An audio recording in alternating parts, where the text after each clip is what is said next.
कहानी का नाम है भविष्यवाणी, जिसे लिखा है रडयार्ड किपलिंग ने। इस किस्से को वे लोग समझ सकते हैं जो जानते हैं कि आत्माएं कैसे बनती है और संभव की सीमाएं कहाँ टूट जाती है। मैं इस भारत देश में इतने दिन रह लिया हूँ कि मुझे पता है कि कुछ भी नहीं पता होना सबसे अच्छा रहता है, और मैं इस कहानी को ठीक वैसे ही लिख सकता हूँ जैसे यह घटित हुई थी। मेरी डकी में हमारा जो सिविल सर्जन था उसका नाम था डोमोइस, और हम उसे डॉरमाउस यानी सोतू चूहा कहते थे, क्योंकि वह एक गोल मटोल छोटा सोतू आदमी था। वह एक अच्छा डॉक्टर था और कभी किसी से नहीं झगड़ता था, हमारे डिप्टी कमिश्नर से भी नहीं, जो एक मांझी जैसा बर्ताव और एक घोड़े जैसी चालबाजी करता था। उसने अपने जैसे ही गोल मटोल और सोती सी दिखने वाली एक लड़की से शादी कर ली थी। वह एक मिस हेलरडाइस थी, बरारस ने स्क्वॉश हेलरडाइस की बेटी, जिसने गलती से अपने चीप की बेटी से शादी कर ली थी। मगर वह एक अलग कहानी है। भारत में हनीमून कभी एक हफ्ते से ज़्यादा का नहीं होता, मगर कोई जोड़ा अगर इससे 2 या 3 हफ्ते तक खींचना चाहे तो उसमें कोई रुकावट भी नहीं। भारत उन शादीशुदा लोगों के लिए आनंद का देश है जो एक दूसरे में लिपटे रहते थे। वे बिल्कुल अकेले और बिना किसी रुकावट के रह सकते हैं, जैसा कि डोरमाउस ने किया। वे दोनों छोटे मोटू अपनी शादी के बाद दुनिया से अलग अलग हो गए, बहुत खुशी खुशी रहने लगे। हाँ, इस बात के लिए ज़रूर वादे किए गए कि दावत दे, मगर इससे उन्होंने कोई दोस्त नहीं बनाए और स्टेशन अपने ही तरीके से चलता रहा। उन्हें भूल गया। कभी कभार वहाँ के लोग बस यह कहते थे कि डोरमाउस अच्छे लोगों में सबसे अच्छा है, मगर कुंद है। कभी नहीं झगड़ने वाला सिविल सर्जन मिलना बेहद मुश्किल होता है, इसलिए उसकी तारीफ होती है। बहुत कम लोग हैं जो रॉबिन्सन क्रूसो का किरदार कहीं भी निभा सकते हैं। भारत में तो बिल्कुल भी नहीं, जहां हम बहुत कम हैं और एक दूसरे के रसूख पर बहुत ज़्यादा निर्भर है। डोमोइस ने अपने आप को इस 1 साल के लिए दुनिया से अलग करके गलती की थी, और अपनी गलती का पता उसे तब चला जब ठंड के मौसम के बीच स्टेशन पर टाइफाइड की महामारी फैली। उसकी पत्नी उसकी चपेट में आ गई। वह एक शर्मीला व्यक्ति था और उसने यह समझने में 5 दिन गवा दिए कि मिसेस डोमोइस जिस बुखार में तप रही थी वह महज मामूली बुखार नहीं था। उसे 3 और दिन इस बात में लग गए कि वह इंजीनियर की पत्नी मिसेज सूट के पास जाने की हिम्मत जुटाता और सहमा सहमा सा अपनी परेशानी बताता। भारत में करीब हर घर यह जानता है कि टाइफाइड का मामले में डॉक्टर बहुत बेबस होते हैं। इस लड़ाई को मौत और नर्सों के बीच मिनट दर मिनट और डिग्री दर डिग्री ही लड़ना होता है। मिसेस सूट ने इसे डोमोइस की आपराधिक देरी बताते हुए जैसे उसकी कनपटी पर गुस्सा जड़ दिया हो, और वह फौरन ही बेचारी लड़की की तीमारदारी के लिए चल पड़ी। उस सर्दी हमारे स्टेशन में टाइफाइड के 7 मामले हुए, और मौत का औसत चूंकि हर 5 मामलों में करीब 1 है, तो हमें पक्का लग रहा था कि हमें उनमें से किसी को खोना होगा। मगर सभी बहुत अच्छी स्थिति में रहे, और औरतें बैठकर औरतों की तीमारदारी करती रही, और पुरुषों ने उन बेचलूरों की देखभाल की जो टाइफाइड की चपेट में आ गए थे।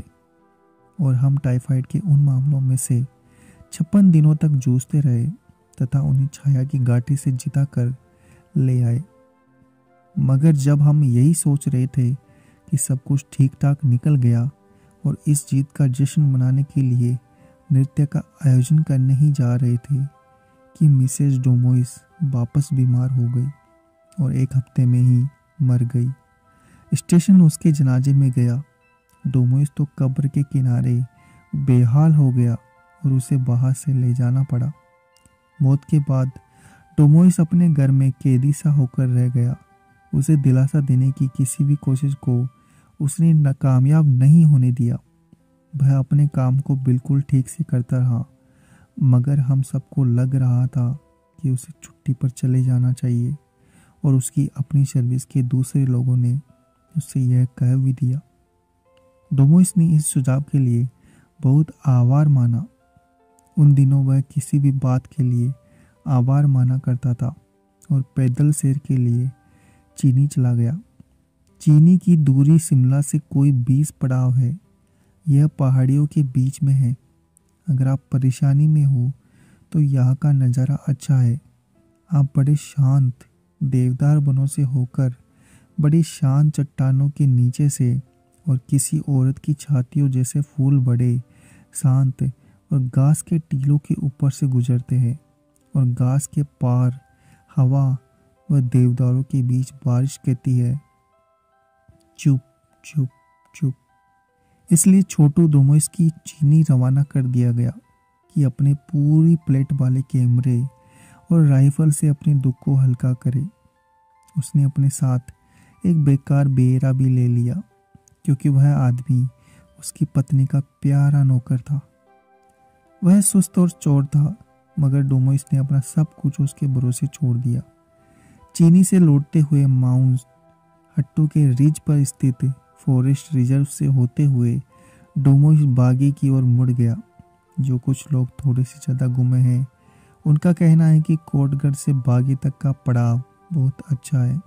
यह अंधेरे गीले वन से होकर जाता है और अचानक ही वीहड़ कटी फटी पहाड़ी डाल और काली चट्टानों में ख़त्म हो जाता है। बाकी का डाक बंगला तमाम हवाओं के लिए खुला हुआ है और बेहद ठंडा है। बहुत कम ही लोग बागी जाते हैं। शायद यही वजह थी कि डोमोइस वहाँ गया। वह शाम 7 बजे वहाँ रुका और उसका बेचारा बेरा पहाड़ी से नीचे गांव में चला गया, ताकि अगले पड़ाव के लिए कूली का इंतजाम करे। सूरज डूब चुका था और रात की हवाएं चट्टानों के बीच गुनगुनाने लगी थी। डोमोइस बरामदे में जंगले पर टिककर अपने बेरे के लौटने का इंतजार करने लगा। बेरा बाहर से निकलने के लिए लगभग तुरंत बाद ही वापस आ गया, ऐसी फुर्ती से कि डोमोइस को लगा जरूर उसका सामना बालू से हो गया होगा। वह पहाड़ी पर पूरे दम से दौड़ रहा था, मगर उसकी दहशत की वजह बनने के लिए वहाँ कोई बालू नहीं था। वह बरामदे तक दौड़ता हुआ आया और गिर गया। उसकी नाक से खून बह रहा था। उसका चेहरा शाह सलेटी हो रहा था।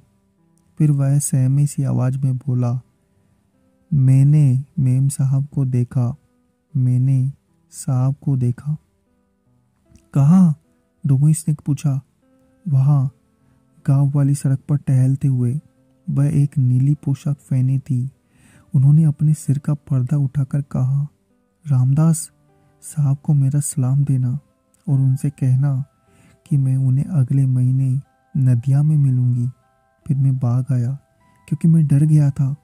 डोमोइस ने क्या कहा था और क्या किया मुझे नहीं पता। रामदास बताता है कि उन्होंने कुछ नहीं कहा, बस ठंड में पूरी रात चहलकदमी करते रहे, इंतज़ार करते रहे कि मेम साहब पहाड़ी पर आए और किसी पागल की तरह अंधेरे में अपने हाथ फैलाए रहे, मगर कोई मेम साहब नहीं आई।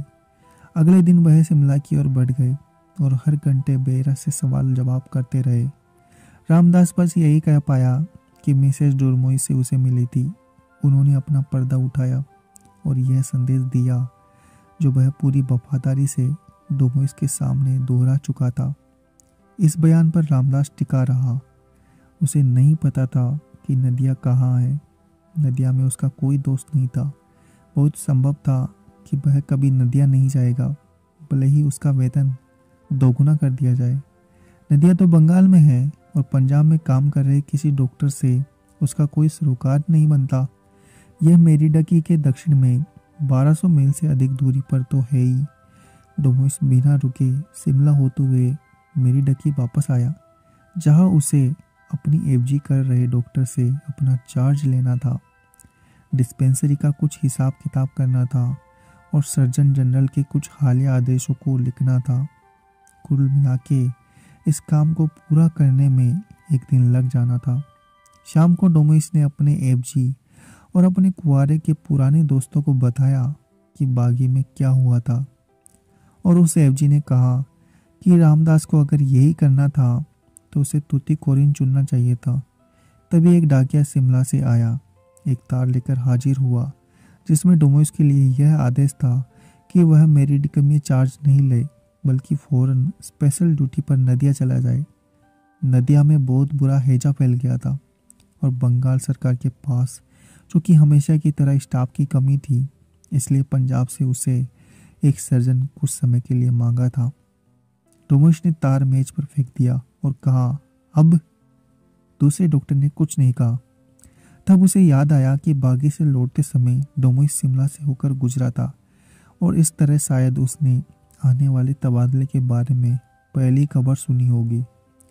उसने उस सवाल को और उसमें छिपे संदेश को शब्दों में डालने की कोशिश की, मगर डोमिस ने उसे यह कहकर रोक दिया कि अगर मैंने यह चाहा होता तो मैं चीनी से कभी लौटता ही नहीं। मैं वहाँ शूट कर रहा था।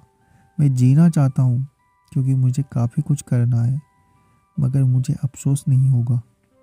दूसरे डॉक्टर ने अपना सिर झुका लिया और उस धुंधलके में डोमिस की अभी अभी खुले संदूकों की पैकिंग में मदद करने लगा। रामदास लैम्प लेकर हाजिर हुआ। साहब, कहाँ जा रहे हो? उसने पूछा। नदिया, डोमिस ने धीमे से कहा। रामदास ने डोमिस के घुटने और जूते पकड़ लिए और उससे नहीं जाने की विनती करने लगा। रामदास रोता रहा, विलखता रहा। फिर उसे कमरे से बाहर कर दिया गया। फिर उसने अपना सारा सामान लपेटा और कैरेक्टर सर्टिफिकेट मांगने वापस आया। वह अपने साहब को मरते देखने और शायद खुद मरने के लिए नदिया नहीं जा रहा था। इस तरह डोमिस ने उसे उसका वेतन पकड़ाया और अकेला ही नदिया चला गया। दूसरे डॉक्टर ने उसे इस तरह विदाई दी जैसे उसे मौत की सजा सुनाई गई हो। 11 दिन बाद वह अपनी मेम साहब के पास पहुंच गया और बंगाल सरकार को नदिया में फैली उस महामारी से निपटने के लिए एक नया डॉक्टर मांगना पड़ा। पहले जो डॉक्टर मांगा गया वह चुआडांगा डाक बंगले में मृत पड़ा था। अगर आपको ये कहानी पसंद आई तो हमारे चैनल को सब्सक्राइब करें, वीडियो को लाइक और शेयर करना ना भूलें। कहानी का नाम है भविष्यवाणी, जिसे लिखा है रडियार्ड किपलिंग ने।